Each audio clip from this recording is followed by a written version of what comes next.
ঢাকা শহরের কাছাকাছি এক গ্রামে অন্ধকারে ঢেকে থাকা পুরনো এক জমিদার বাড়ি ছিল। জায়গাটি ছিল পাণ্ডব বর্জিত। সেই জমিদার বাড়িতে এখন কেউই থাকে না। অনেকেই বলে বাড়িটা নাকি অভিশপ্ত। বিশেষ করে পূর্ণিমার রাতে বাড়িটির আশেপাশে কেউই যেতে সাহস করে না। সেখান থেকে রহস্যময় শব্দ নাকি শোনা যায়, কখনো কান্না, কখনো বা অদ্ভুত সুর। অনেক বছর আগে এই জমিদার বাড়ি ছিল এক সময় সমৃদ্ধির প্রতীক। জমিদার ছিলেন প্রতাপশালী।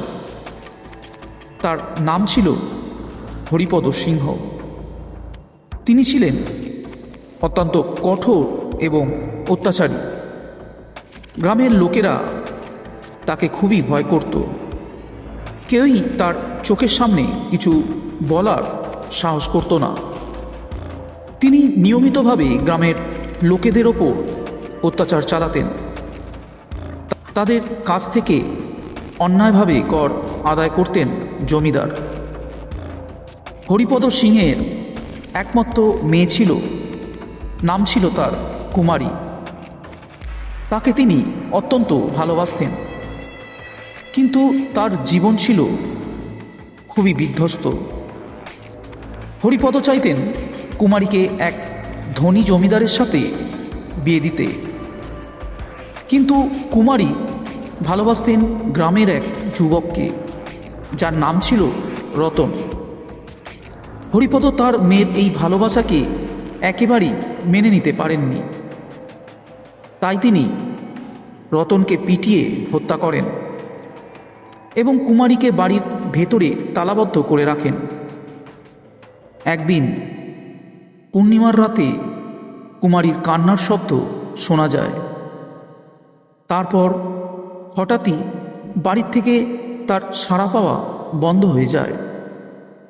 পরদিন সকালে বাড়ির এক কক্ষ থেকে কুমারীর লাশ পাওয়া যায়। তার শরীরের চারপাশে এক অদ্ভুত আলোর রেখা ছিল, যা দেখে লোকেরা খুব ভয় পেয়ে গেছিল। কেউই জানত না কুমারী কিভাবে মারা গেল। এরপর থেকেই জমিদার বাড়িতে একের পর এক অদ্ভুত ঘটনাও ঘটতে শুরু করে।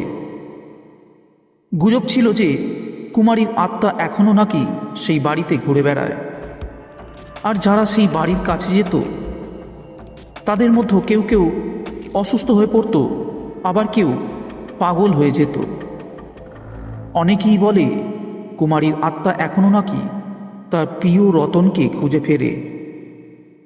কেউ কেউ বলতো রাতের বেলা বাড়ির ভেতর থেকে এক নারীর কান্নার আওয়াজ শোনা যেত, আর সেই কান্না যে শুনত তার আর বাঁচার সম্ভাবনা থাকত না। সময় গড়িয়ে যায়, হরিপদ সিংহের মৃত্যু হয়, কিন্তু জমিদার বাড়ি অভিশপ্ত হিসাবেই রয়ে যায়। গ্রামের লোকেরা বাড়িটির চারপাশ দিয়ে হাঁটতেও ভয় পেত। কেউ সেই বাড়ির সামনে দিয়ে গেলে অসুস্থ হয়ে পড়ত, আর কেউ কেউ তো সেখান থেকে আর জীবিতই ফিরত না। বহু বছর পর শহর থেকে একটি দল আসে, আর তারা ছিল আধুনিক চিন্তাধারার লোক, যারা ভূত প্রেতের ওপর বিশ্বাস রাখত না। তারা একদিন ঠিক করে জমিদার বাড়ির রহস্য উদ্ঘাটন করবে। তাদের মধ্যে ছিল ডাক্তার, ইঞ্জিনিয়ার এবং একজন ইতিহাসবিদ। তারা গ্রামের লোকদেরকে বোঝাতে চায় যে ভূত প্রেত বলে কিছুই নাকি নেই, আর জমিদার বাড়ির অভিশাপ শুধুই একটি গুজব। রাতে দলটি একদিন জমিদার বাড়িতে প্রবেশ করে। তারা একে একে প্রতিটি কক্ষ পরীক্ষা করে, কিন্তু কিছুই সেখানে খুঁজে পায় না।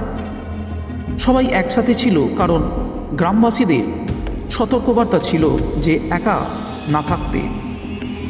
একসময় তারা বাড়ির পুরনো গ্রন্থাগারের মধ্যে ঢোকে। গ্রন্থাগারটি ছিল ধূলিমলিন এবং বাতাসে ভেসে বেড়াচ্ছিল পচা কাগজের গন্ধ।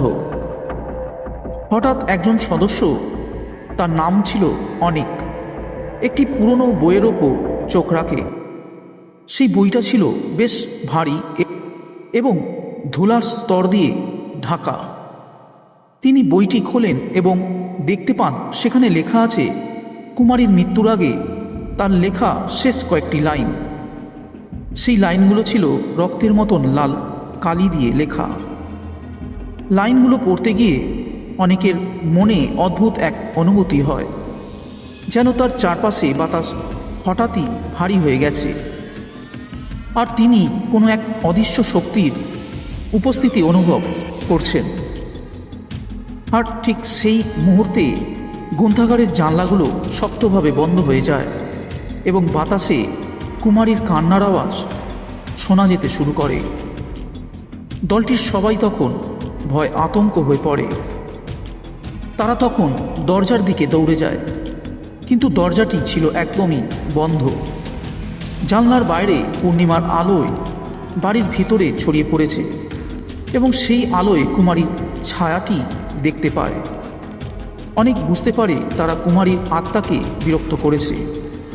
বইটি পড়ে সে অনুভব করে কুমারীর যন্ত্রণা, তার জীবনের অন্তিম মুহূর্তের সেই ভয়াবহতা। দলটি কুমারীর ছায়া দেখে হতভম্ব হয়ে পড়ে। তখন কেউই নড়তে পারছিল না, তার কারণ তাদের দেহগুলো যেন শক্ত হয়ে গেছে। কুমারীর ছায়া তাদের দিকে এগিয়ে আসতে থাকে এবং তার সাথে বাড়ির চারপাশে হাওয়ার গর্জন বেড়ে যায়। গ্রন্থাগারের দেয়াল থেকে রক্তের ফোঁটা ফোঁটা বের হতে থাকে এবং কুমারীর কান্নাটাও যেন বাড়তে থাকে। পুরো দলটি এবার বুঝতে পারে এখানে তাদের জন্য আর কোনো রক্ষা নেই। তারা নিজেদের মধ্যে কান্নায় ভেঙে পড়ে। হঠাৎ করেই এক তীব্র শীতল বাতাস ঘরের ভেতরে ঢোকে। তারা তখন অনুভব করে যে কিছু বা কেউ তাদের দেহের ওপর দিয়ে হেঁটে যাচ্ছে। আর সেই সময় হঠাৎই বইটির থেকে এক ভয়াবহ আওয়াজ আসে, যেন এটি মাটিতে আছড়ে পড়ল। সেই আওয়াজের সাথে সাথেই সবাই যেন পুনরায় মুক্তি পায়। খুলে যায় দরজাগুলো আর ভেঙে পড়ে জানলার কাঁচগুলো।